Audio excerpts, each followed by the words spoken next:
John. And this isn't, what I'm doing is not really a sermon. Put it right there. There's a place for it. No, right here. Up. Right there. Right there. Right. No, you just went past it. You just went past the place. Right here. Right here.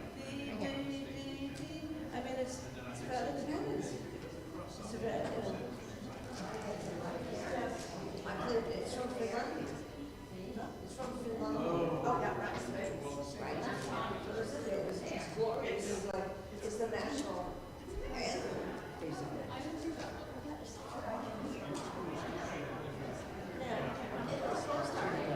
Boys are much more together. I think pictures in the morning because it's so exactly. I don't know what is on there. Did I send you? You sent me all like 3. Oh, he must have been back.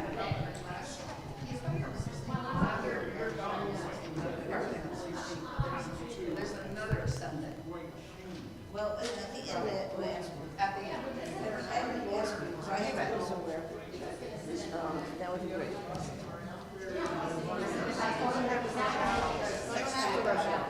I'm already, ahead of my schedule by being here. Yes.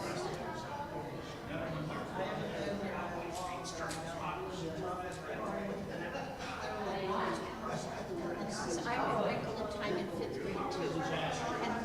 And I haven't read it since. And I keep thinking I'll go back and read it and find out why I liked it so much. I have my box. This Swiftly Tilting Planet and all the other. When did the Deborah was one that got me too? I'll have to go back. Now that I have a little more time, I'll go back and read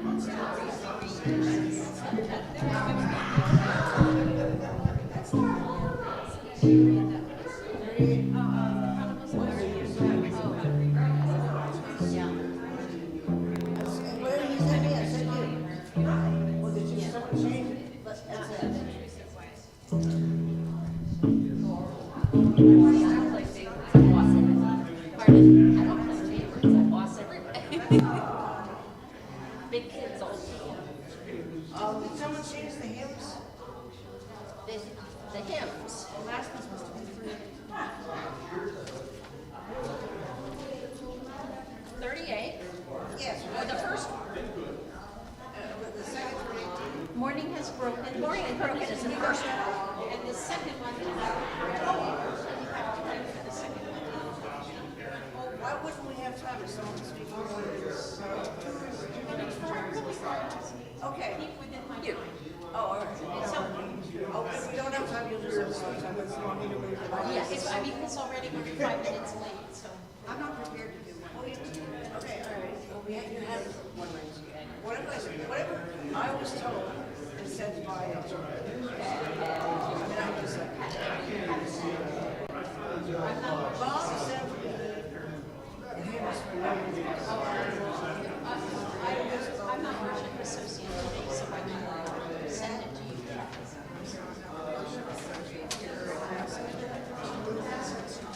Whatever he said, The second one was, Bob said to them, no. they're all So you're the closest to the stones. Whoever's closest to the stones wins.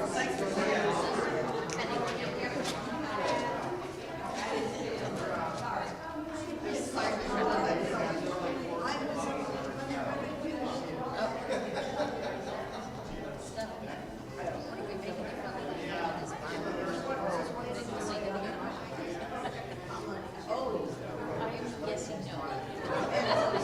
I just hope he doesn't stand up and walk out.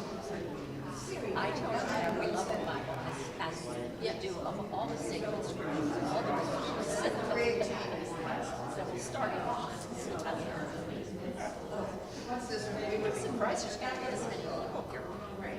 But I guess it's a holiday. It's July 4th weekend, so I didn't think they would.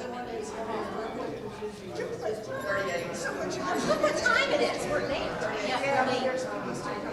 I know.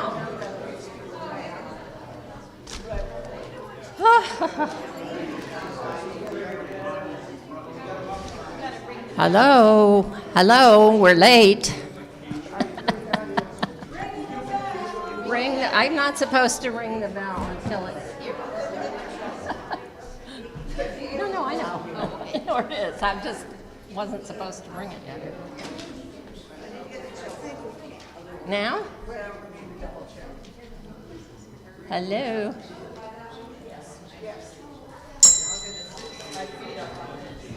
I'm supposed to ring that right on time, but I'm trying to be polite. That should be a shock to you all. Good morning. Welcome to the Treasure Coast Unitarian Universalist Congregation in Stuart, Florida. Today is July 2nd. It's Red, White, and Blue Day. July 2nd, 2023. My name is Pat Burt, and I am your worship associate today. We are a welcoming congregation.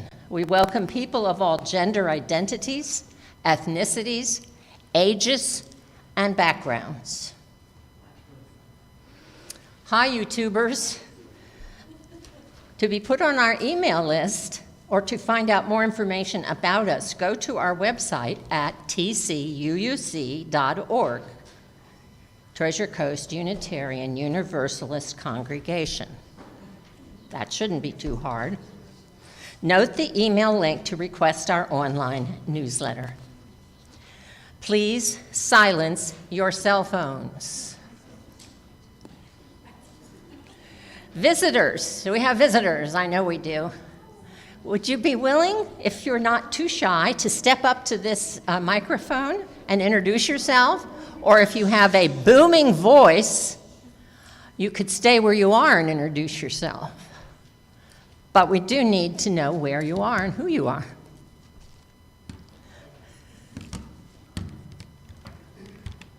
Well, we don't need to. We want to. Oh, okay. That's nice to know. I'm Paul Head. That name might sound familiar to you because my dad's Roger. And he's been in the hospital for a couple of weeks now. It'll be 2 weeks tomorrow.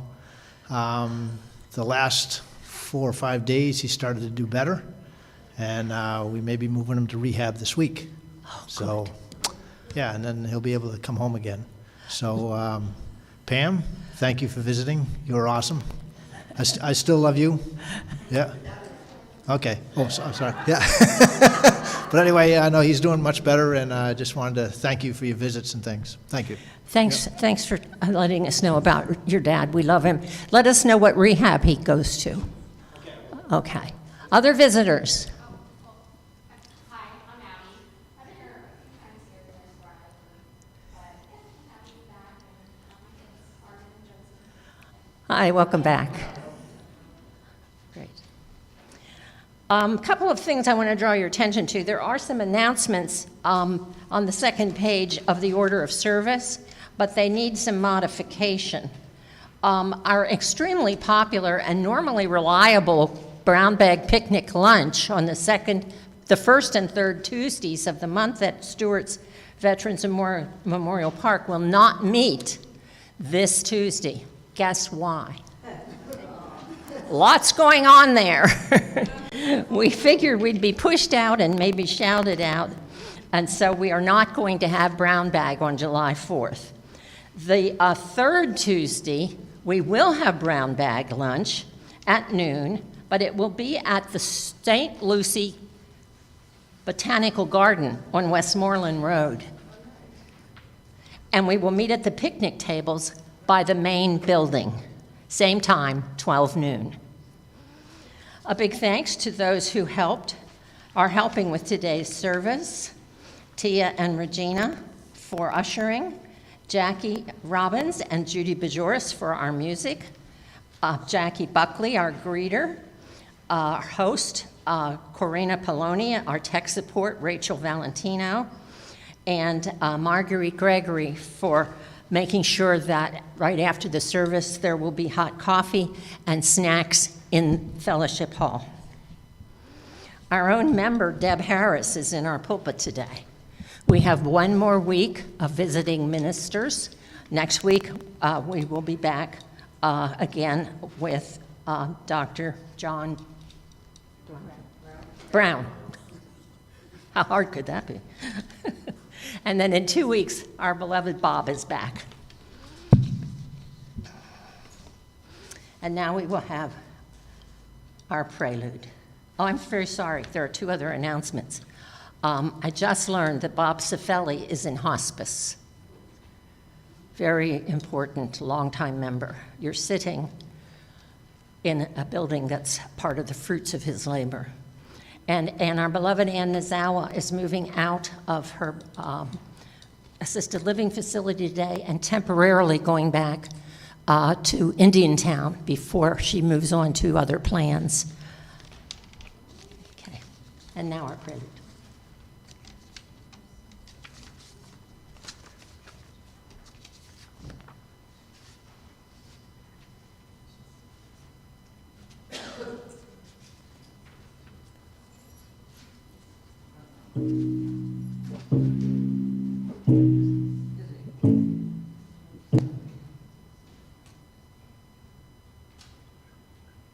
Summertime. 1.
Welcome to summer. Thank you, Jackie. Lovely.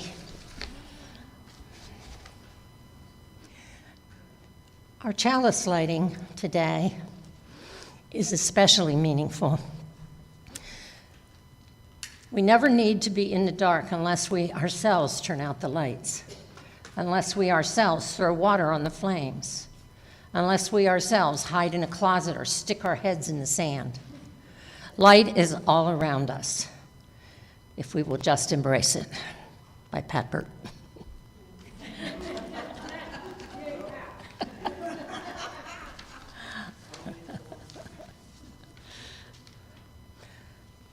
My opening words this morning are from the first 15 lines of the amazing Biden inaugural poem by Amanda Gorman called The Hill We Climb. This amazing work left us in awe when we first heard it and has inspired millions since. More recently, it was published in a beautifully illustrated children's book, but has now been banned from elementary schools in our state because one parent in Miami Lakes found it not educational, containing indirect hate messages, divisive, and causing indoctrination of students.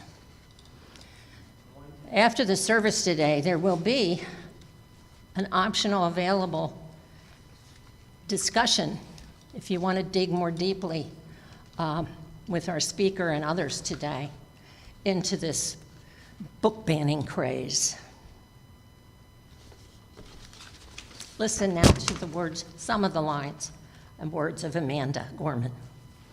When day comes, we ask ourselves, where can we find light in this never-ending shade? The loss we carry, a sea we must wade. We've braved the belly of the beast. We've learned that quiet isn't always peace, and the norms and notions of what just isn't always justice. And yet, the dawn is ours. Before we knew it, somehow we do it. Somehow we've weathered and witnessed a nation that isn't broken, but simply unfinished. Our first hymn this morning is number 38. You may stand if you wish. The words will be on the wall, but it is number 38 in your hymn book. Morning has broken.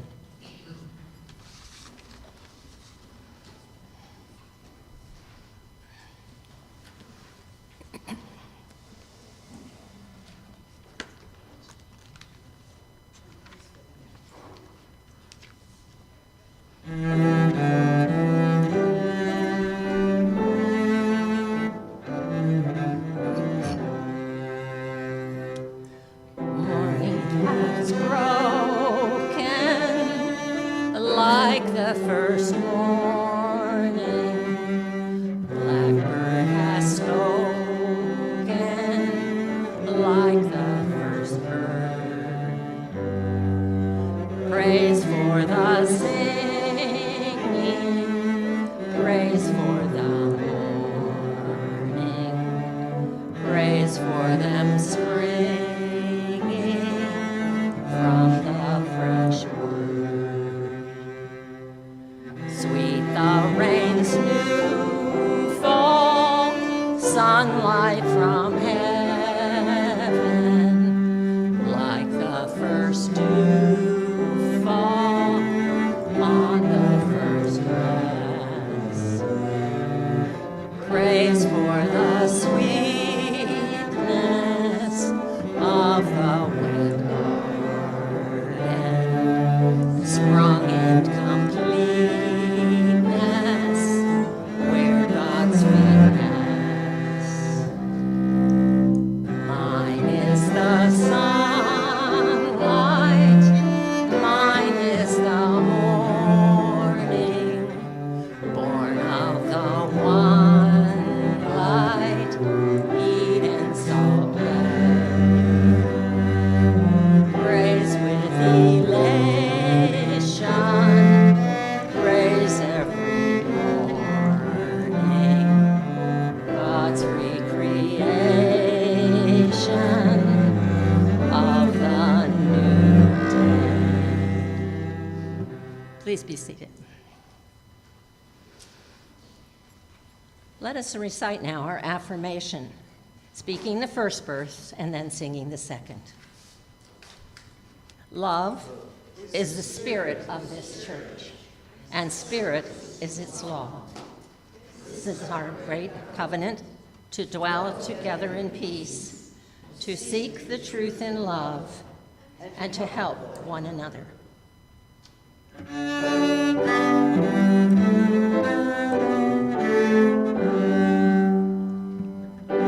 From all that dwell beneath the skies, let hope and movement arise. Let beauty, truth, and good be sung from every land, by every tongue.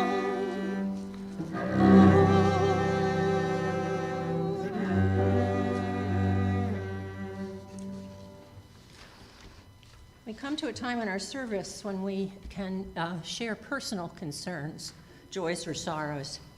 And to quote Bob, please keep it personal and brief. If those who would like to share would step up to this microphone, Janet will move a stone for you in our river of life for each joy or sorrow. John's back.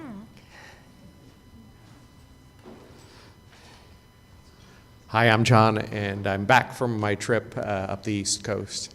And I have one sorrow and one joy. One sorrow is a good friend of mine who's an alcoholic, is drinking again, and we never know what's going on in someone's head or what their life experience is, and you know, I'm searching myself to find that empathy to help in any way I can, and so it's a tough thing. My joy is that I belong to the book club, and I participate and help facilitate that, and we're finishing up a great book by an author, Imani Perry, who's a professor, a black professor at Princeton, who went to Yale and Harvard. She's pretty bright. She won the National Book Award for this book called South to America, and we're just finishing it up, so I'm not inviting you to participate, but it is a part of that, you know, I would call it a part of critical race theory. You know, it's a memoir, a travelogue, and a history of the South, and it's very revealing, and we've really enjoyed reading it. But next week, not this week, but next week, we're going to start reading Demon Copperhead, which won the Pulitzer Prize, by Barbara Kingsolver, who's perhaps my favorite author. And it's based on David Copperfield, which is pretty cool. So, and it's about Appalachia. So, thanks for letting me share. One for joy, one for sorrow. Are there others?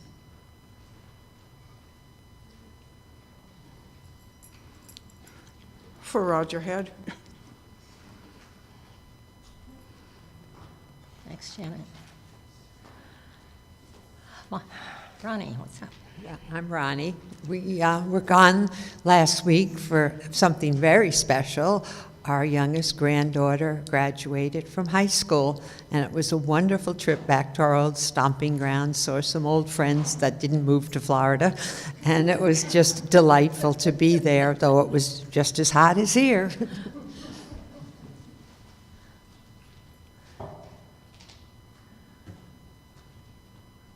Anyone else? I'd like to say that I'm thrilled today to be celebrating my beloved son's 49th birthday. And for those joys or sorrows too private to share, Janet will move another stone. Thank you. For the meditation this morning, listen to a few more lines from Amanda Gorman's The Hill We Climb. We will not be turned around or interrupted by intimidation because we know our inaction and inertia will be the inheritance of the next generation. Our blunders become their burdens, but one thing is certain. If we merge mercy with might and might with right, then love becomes our legacy and change our children's birthright. So let us leave behind a country better than the one we were left with.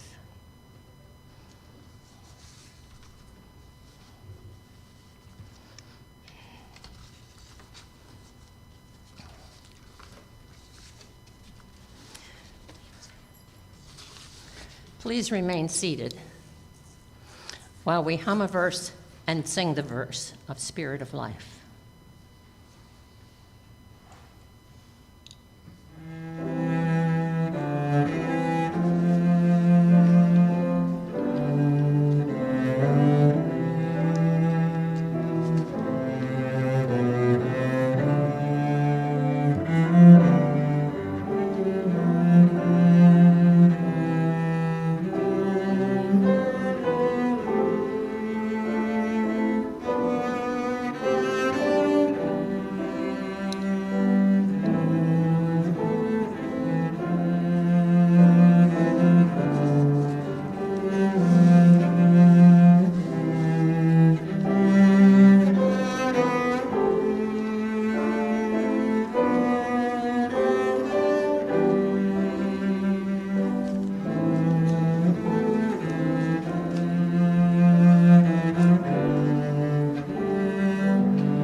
We have ushers who are going to take our offering now. We gratefully appreciate anything you can put in the pot. We are a self-supporting church, and only your generosity of spirit keeps us going physically.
Your offerings are greatly appreciated and lovingly received.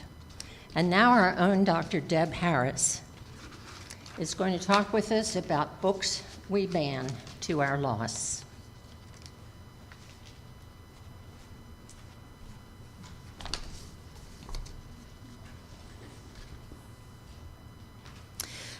Good morning. First of all, I really appreciate this opportunity to talk with you today about book banning. As the child of not one, but two librarians, and as a former teacher of 45 years who worked almost exclusively with struggling readers and with teachers getting a master's degree in reading, this topic is near and dear to my heart. We have many others in the congregation who are concerned about book banning. Regina, Cindy, Dana, and Karen, to name a few, and they've been attending school board meetings and really working to keep books free, so I urge you to talk with them after this service. Since as adults, we have ways to obtain books outside of library systems, so if a book is banned from a public library, we can still get it, but kids can't. Kids and teens are reliant on mostly classroom and school libraries, and they don't have the access we adults do. So I'm going to focus my talk on banning books and the loss that poses for kids. And I consider this to be more of a talk than a sermon. Although book banning isn't new, it is of concern. It's been widely noted that a society where it's okay to ban a book is a society on its way to authoritarianism. Even though we all grew up reading some of the books that are listed on the next slide, like To Kill a Mockingbird, as just one example, current efforts to ban books are much more dangerous. So what's different now? Well, the groups that are fanning the outrage about woke or harmful books are well organized, strategic, and well funded, many of them by dark money. Moms for Liberty, a misnomer, No Left Turn, the Family Policy Alliance. These are some names that you'll see and hear. Some espouse Christian nationalist views.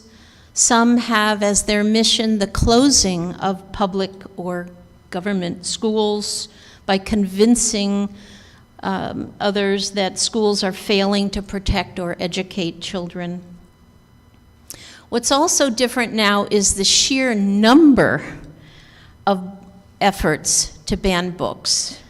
The American Library Association tracks book challenges and notes that 10,000 different titles have been removed from libraries in the past few years. And much of this has just been happening in literally the last 2 to 3 years. It's worth mentioning that in many cases, the people filing complaints about specific books don't live in the district that they're actually complaining to at the school board meeting. They don't have children attending school there, and in many cases, they haven't even read the books that they want banned, and they'll openly admit this. It's also important to note that honest discussions about age appropriateness of specific books is always acceptable. It's important. It's also important that when parents have legitimate concerns about a book, those can be valid and should be heard, but not used as an excuse to disappear books for an entire community.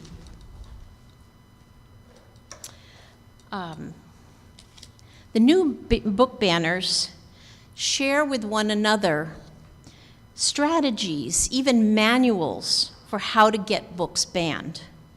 They take over school board meetings, they flood social media with inflammatory messages accusing teachers and librarians of grooming children, giving them pornography, giving them materials that will change their gender identity or brainwash them with CRT. You can see here in italics that here's an example of one of the posts.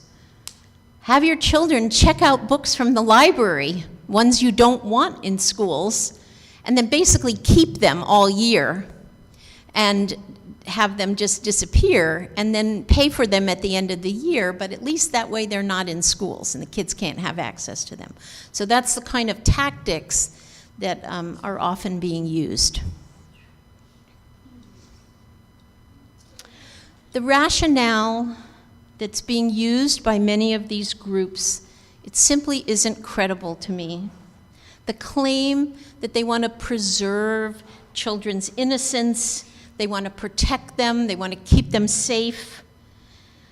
You're made to feel if you don't join their cause that you don't care about kids or their safety or their innocence.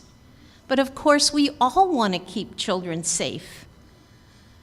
I would argue, though, that ensuring that 5-year-olds don't have to do active shooter drills or be worried about being massacred at school would be a better way to protect their innocence.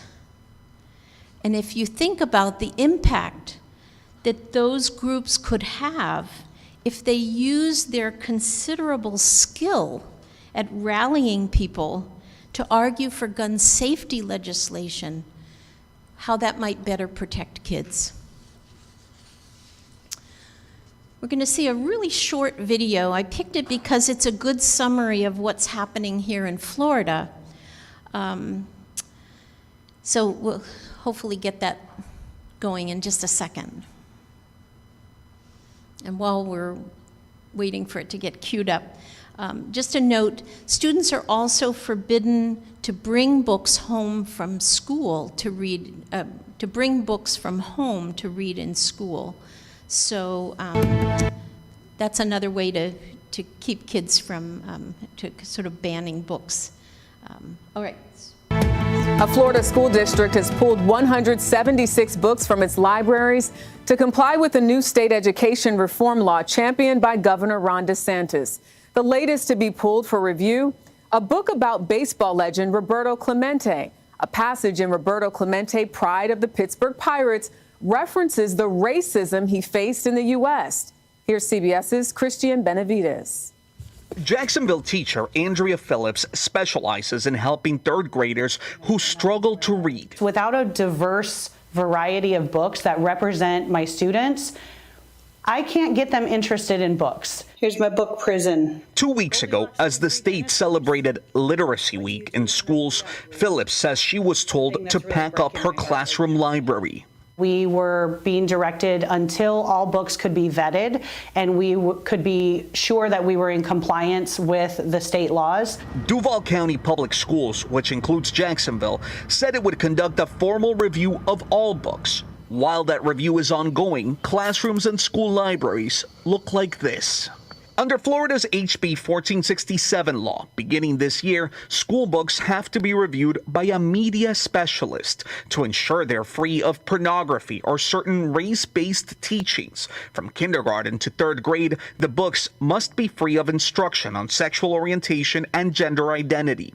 The school district reminded educators violating parts of the law could lead teachers to be charged with a felony. They've come for teachers over masks. They've come for teachers over books. Teachers have been called groomers. Florida Governor Ron DeSantis signed several new education laws that he says empower parents. Floridians want our school system to be about educating kids, not indoctrinating kids. Sixth grader Jonas Walter fears one of his favorite books may be banned from the classroom. Because there's a boy who likes a boy in the series. Stephanie Jorgensen Walter is his mother. I think what the legislation is doing is trying to stoke fear that things are happening in the classroom that aren't really happening. Phillips vows to continue her fight for as long as she can. These all have to go. So I have some health issues that I don't know how much longer I'll be in the classroom. It's very upsetting, and it's really hard for me to not just want to yell and scream about, how crazy this whole situation is. School libraries have thousands of books. Add to that classroom libraries, and often it's just one media specialist per school sorting through it all. Christian Benavides, CBS News, Jacksonville.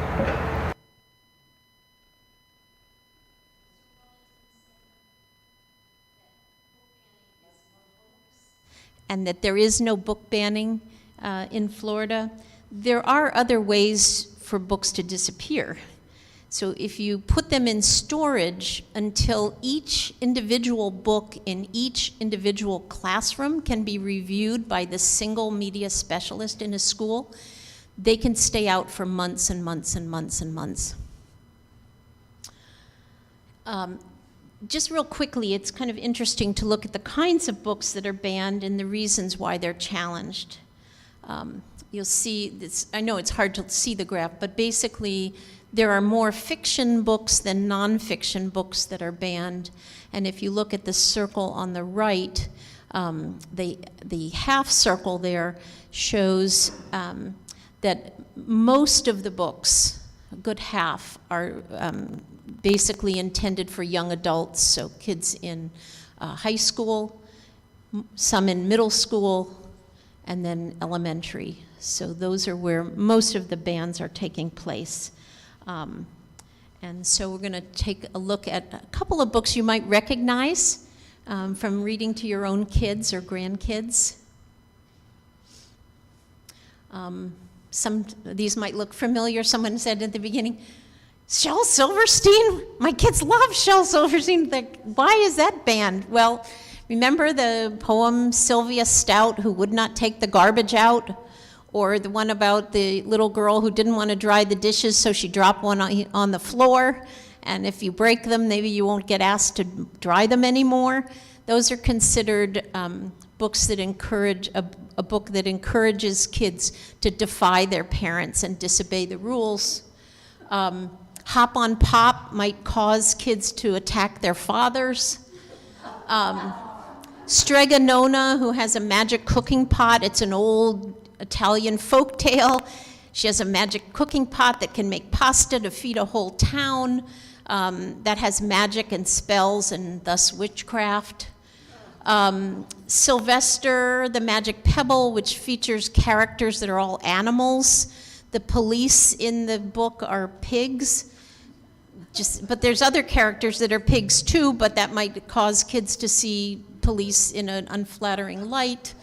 Where the Wild Things Are, love that book. 2 different reasons why it's banned. One, it was considered to be too scary for kids, those scary monsters. But if you look at the monsters, they're pretty benign. And Max is right in there with the monsters, so he's clearly not afraid of them. And also because initially Max gets sent to his room without his supper for disobeying his parent. And so it might cause parents to not give their kids supper. And even though the very last line in the book is when he got back from visiting with the Wild Things, his supper was there and it was even still warm. Sometimes it's even a mistake. Brown Bear, which goes, brown bear, what do you see? I see a red bird looking at me. Red bird, what do you see? I see a blue horse looking at me. And it ends with, teacher, what do you see? I see beautiful children looking at me. Well, it turns out that the book, hugely popular book, was written by Bill Martin Jr.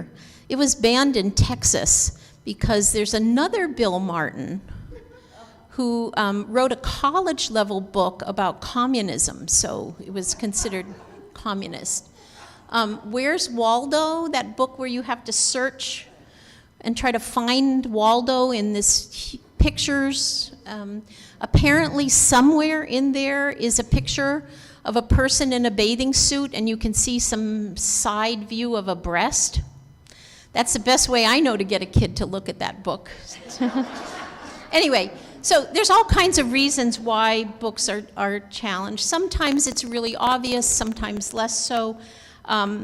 Sometimes it's really puzzling with these books for young kids. We're going to see a video next, just a short video that is kind of an example of some of the books where you sort of shake your head and say, well, how could you object to that? Okay, so this is Randall Park, and he's reading the family book.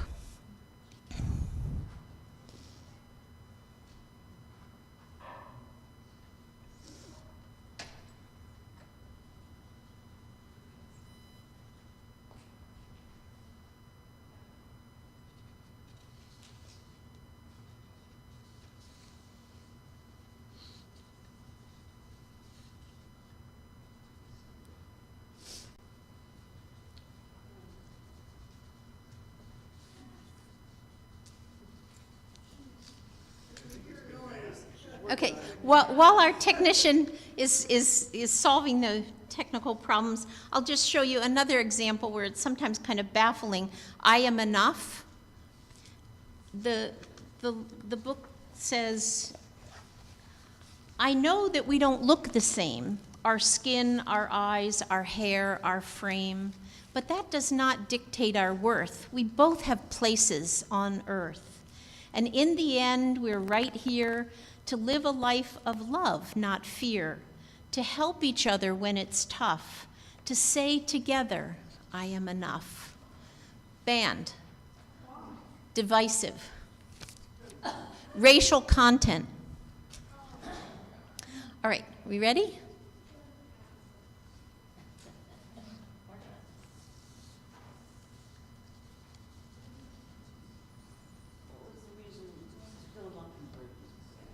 Pardon me? What was the reason to kill a mockingbird was banned? Because they're black people in it? Racial language. Racial language.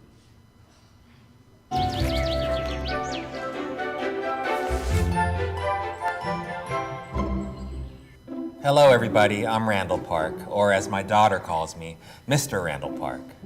I remember when she was little and she would curl up in my lap and look at me like I could do no wrong. I miss those days. That tiny little face, those little hands, those days when her bedtime was at 6:30 p.m. You know, Sometimes I like to remember those days by reading some of the books I used to read her. Except newsflash, now some of those books we read are being pulled from library and school shelves as book bans and classroom censorship bills sweep the nation. Every time a book is banned, we're being denied our First Amendment right to read and learn freely. Like our right to read The Family Book by Todd Parr. Now this book has been banned because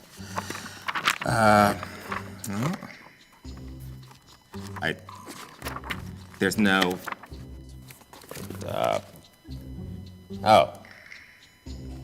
yeah, it's because these bears are not wearing any clothes. They're naked. That's not right. Anyway, I dare you to listen to this book and try to figure out why it was banned in the first place. The Family Book by Todd Parr. Some families are big. Some families are small. Some families are the same color. Some families are different colors. All families like to hug each other. Yep. It's the bears. Some families have a stepmom or stepdad, and stepsisters or stepbrothers. Some families adopt children. They're not wearing any clothes either. They need clothes. Some families have 2 moms or 2 dads. Some families have 1 parent instead of 2, no clothes. They're naked. All families can help each other be strong. There are lots of different ways to be a family. Your family is special no matter what kind it is. Love, Todd. Very controversial. In all seriousness, I love this book because it's so simple. The writing is so economical. There's like a sentence a page, which is my speed. It's so adorable. I mean, look at this art. And it's just telling the truth. Families are different, and all of them are special. But you know what I don't love? That politicians and school boards across the country are moving to keep some of our most beloved books, like the Family Book, out of schools and off library shelves. Librarians have enough on their hands trying to keep it quiet in the stacks, especially with all these naked animals, right? So let's show up for students, teachers, librarians, and for ourselves, and keep reading and learning. It's our right. Yeah. Yeah.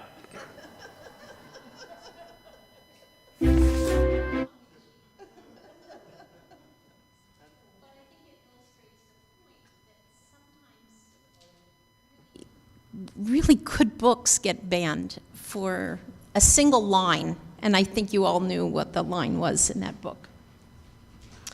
I'm going to go through really quickly a couple of other examples of some books that have currently, recently been banned. All of these Native American. Next.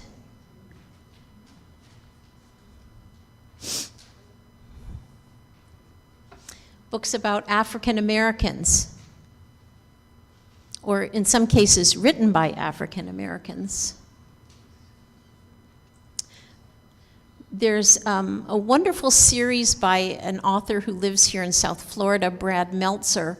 He created a series called Ordinary People Change the World because he wanted his kids to have heroes, and they're intended to teach goodness, kindness, good character, compassion. And Rosa Parks can't be used here in Florida.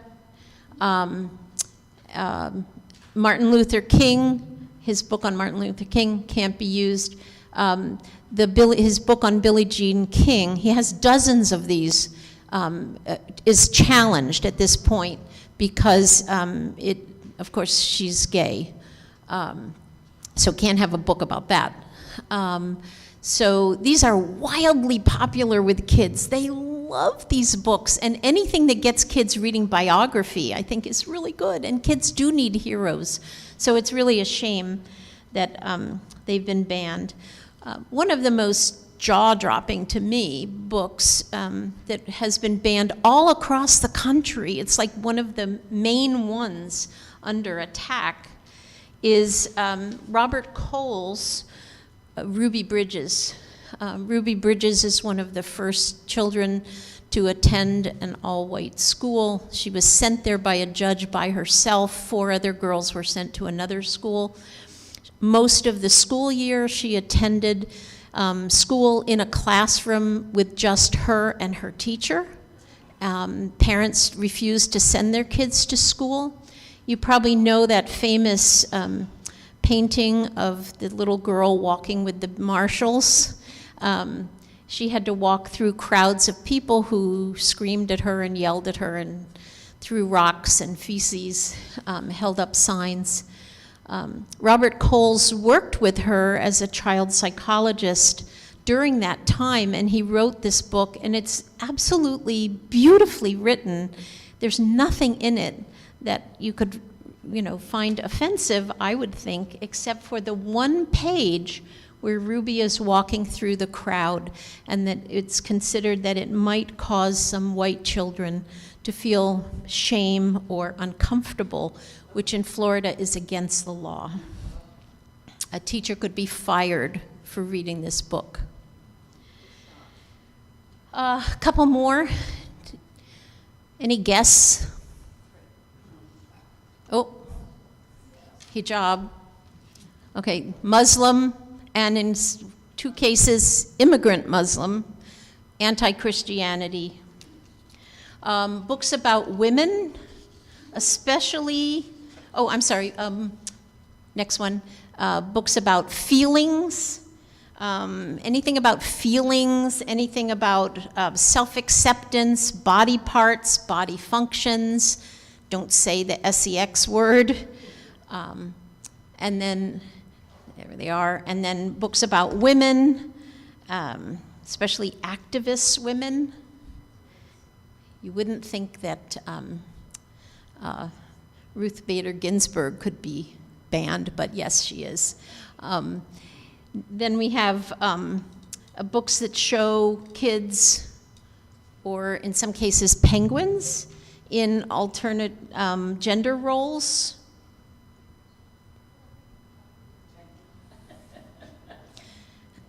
And Tango Makes Three, another one of the most banned books ever that tells the true story of penguins, 2 penguins in Central Park Zoo, both male, who raised a chick together. You see it's in board book form. It's for kids who are still even chewing their books. Considered appropriate for young kids, but banned. The I Am Jazz, which there was a TV series about a transgender girl, very much banned. So anything with alternative gender roles. The books that are most under attack are those intended for high school students, in which characters explore or wrestle with their racial, sexual, or gender identities. And on the next slide, you'll see that the kinds of books that are most often banned, the highest bar, I know you can't read the print, but are books like on the last slide that deal with gender identity, sexual identity, books that feature or are about African Americans, and then it goes down from there. But those are the kinds of books that are under attack now. It should lead us to the question of what gets lost when books are removed from schools, whether they're officially banned or just temporarily for months on end in storage. Well, at the very basic level, the most fundamental level, banning books can keep kids from developing a love for reading. We all like different things. We like different genres, different authors, different series, different topics. We like different kinds of things, and we want to be able to read something that we're interested in. We know from recent polling that kids are not reading much outside of school. They don't read frequently, and they don't read much. It's literally minutes per day, like 2 minutes per day for high schoolers. And so if we want them to read, we need to give them choices. We need them to find something that they love. If you think of some books that you loved when you were a kid, what you loved might not be the same as someone else. There's 3 books I loved as a kid: Charlotte's Web, Winnie the Pooh, and Ferdinand. I borrowed Ferdinand from the library so many times my parents had to buy it. All banned. Oh, I can tell you all the whys after. It's incredible. But Winnie the Pooh and Charlotte's Web, the quote is, it puts them on, by having talking animals, it puts them on the same level as humans, which is an abomination in the sight of God. And Ferdinand, because it's too pacifist. Kids often like books that adults don't like. Go to the next slide. You see books like Judy Blume books, the Harry Potter books, the Stupids. Adults hate the Stupids because they're stupid. All the Roald Dahl books. Let's see, Captain Underpants.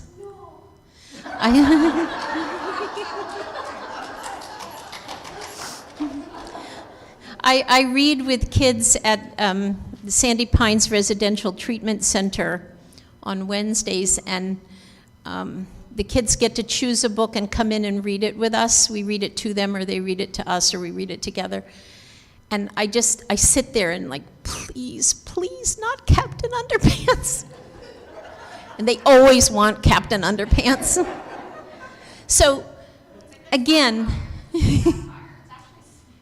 yes, at the most basic, that, you know, what kids like may not be what we like, and kids like different things. If we want them to love reading, we have to give them choices.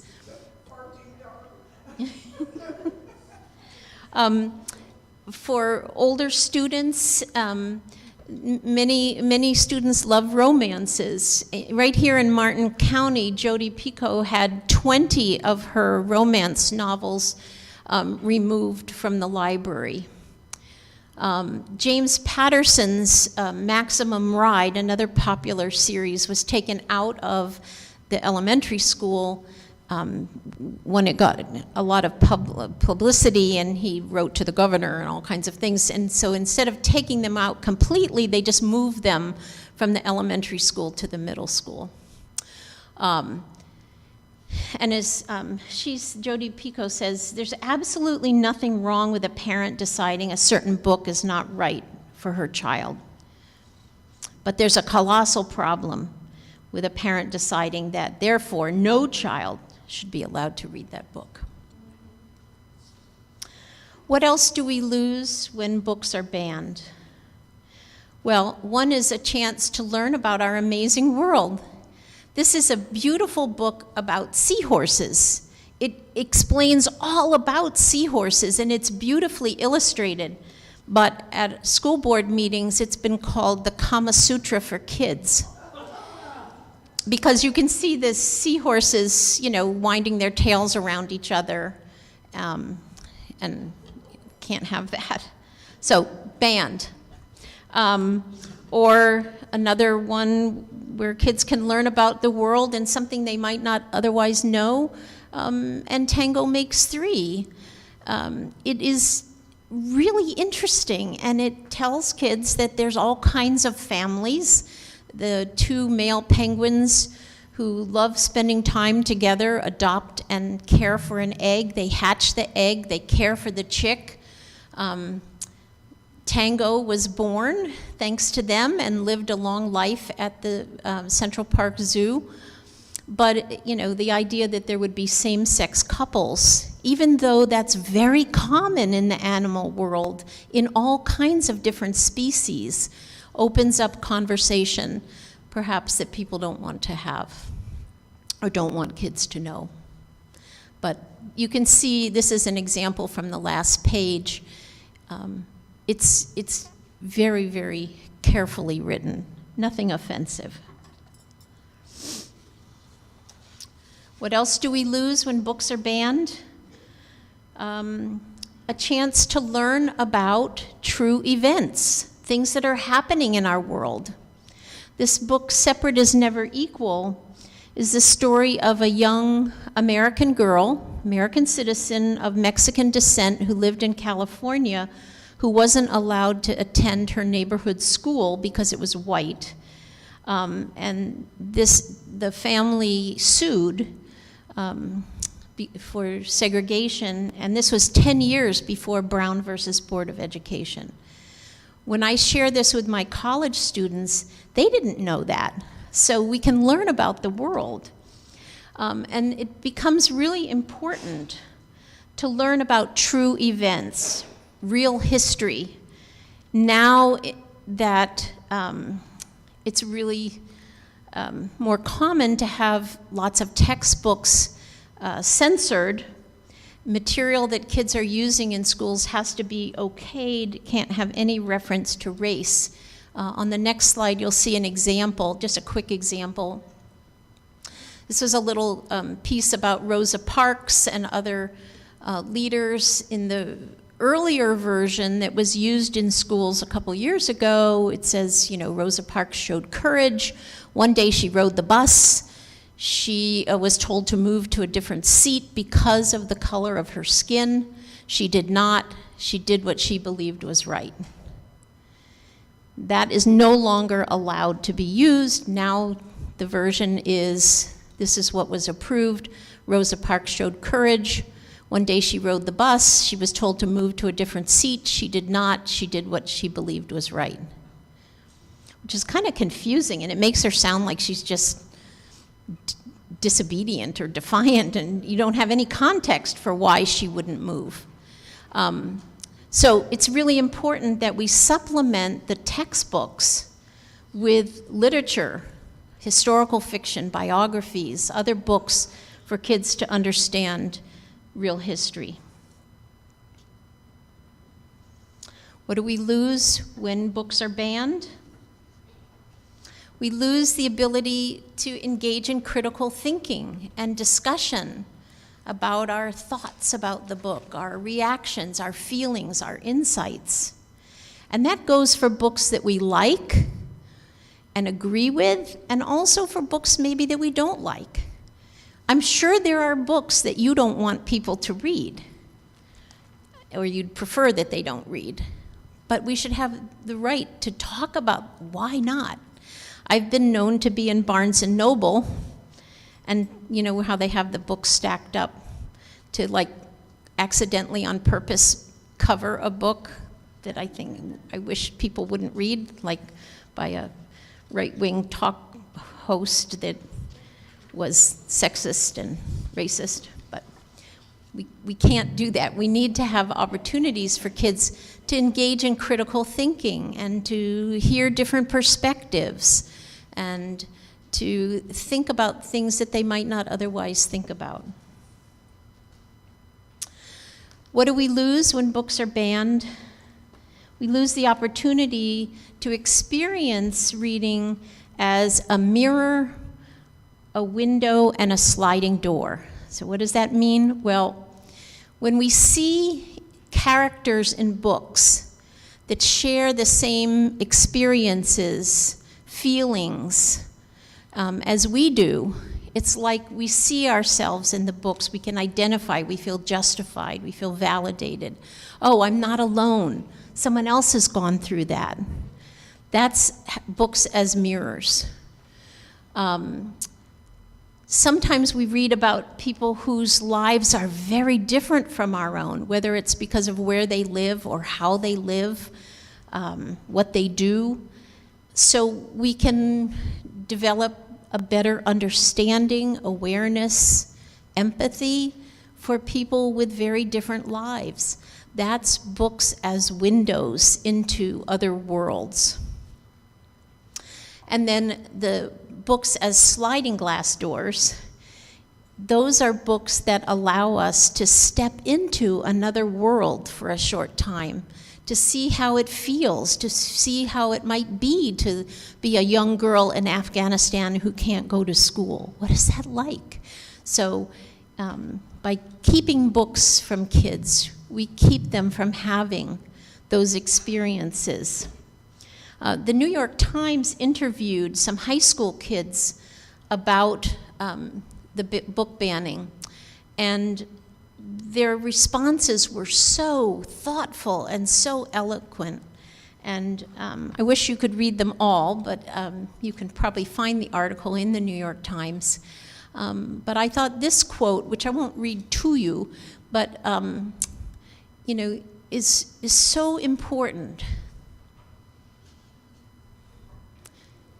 This kid says, to finally have access to books he can identify with.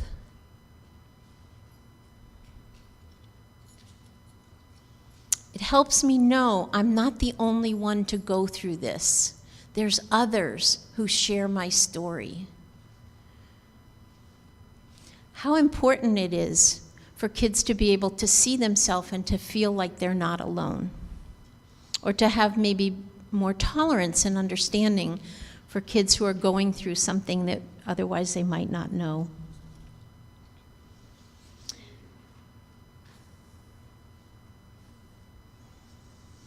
This next quote I will read to you because it's really hard to see on the screen. It's from educator Lucy Calkins. She says, "Literature can help us escape the boundaries of ourselves. We feel less alone when we understand that our pain and joys are shared. When I think of the violence and the economic and social, racial rifts in the world today, I know we need to read great literature together to help us learn to live shoulder to shoulder on this earth." Kafka has said, "Reading is an axe to break the frozen sea within us, but reading can also be an axe to break the frozen sea between us. By reading, we cross boundaries of time and space. We read the words and live in the worlds of people centuries ago in faraway lands or in castes not touching our own. By reading, we can walk city streets, stand in fields of wheat. We can live inside skin that is black, brown, or white. We can see through ancient eyes or through the eyes of a child. We can read of people utterly different from ourselves and find kinship with them." How important is that? There are some reasons to be hopeful about this whole book banning thing. The majority of Americans don't want books banned. I think it's important to remember that. Something like 75%. We could follow states like Illinois, who banned the banning of books. Yay on them. People around the country are stocking little free libraries, those little kiosks you see on the street corners with banned books. Some authors are beginning to sue states that are banning their books. The two authors of Antango made 3 and a couple of kids, and the publisher and Penn USA are suing the state of Florida to let this book be kept. There are pop-up banned book giveaways. I read about a Ben & Jerry's up in Melbourne that has a little place in the back of their ice cream shop that's giving away banned books.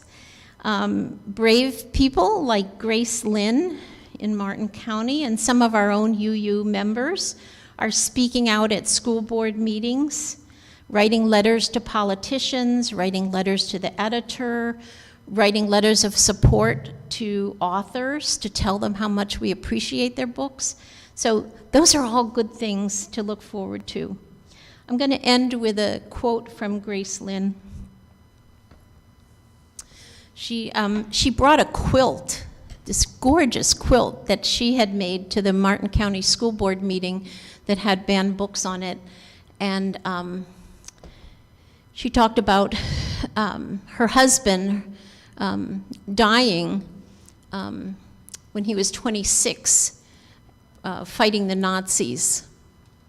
She says, banning books and burning books are the same. Both are done for the same reason, fear of knowledge. Fear is not freedom. Fear is not liberty. Fear is controlled. My husband died as a father of freedom, and I am a mother of liberty.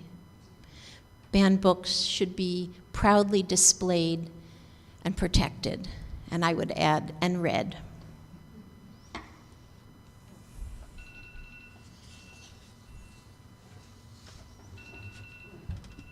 And now we'll do one verse of our last hymn.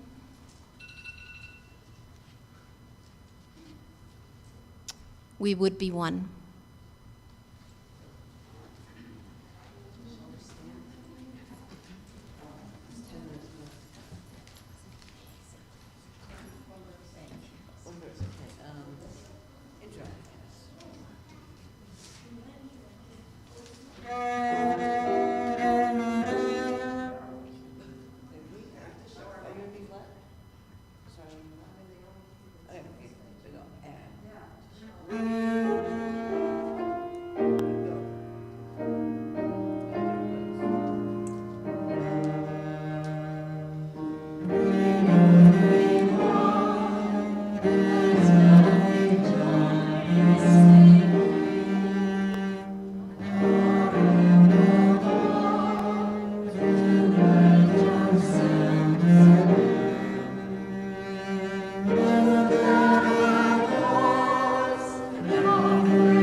Our closing words are from the hymnal number 457.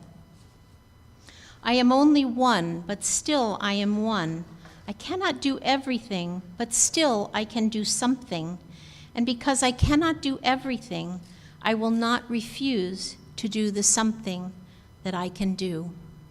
So I hope you can all do something like read a banned book. We have some out in the narthex and in Heston Hall. Okay, happy July 4th. This is written by George M. Cohen. George M. Cohen. I've changed a few words because I believe that there are both and brags, but some, instead of, and there's never a both and brag, there's sometimes a both and brag, but you're a brand old flag.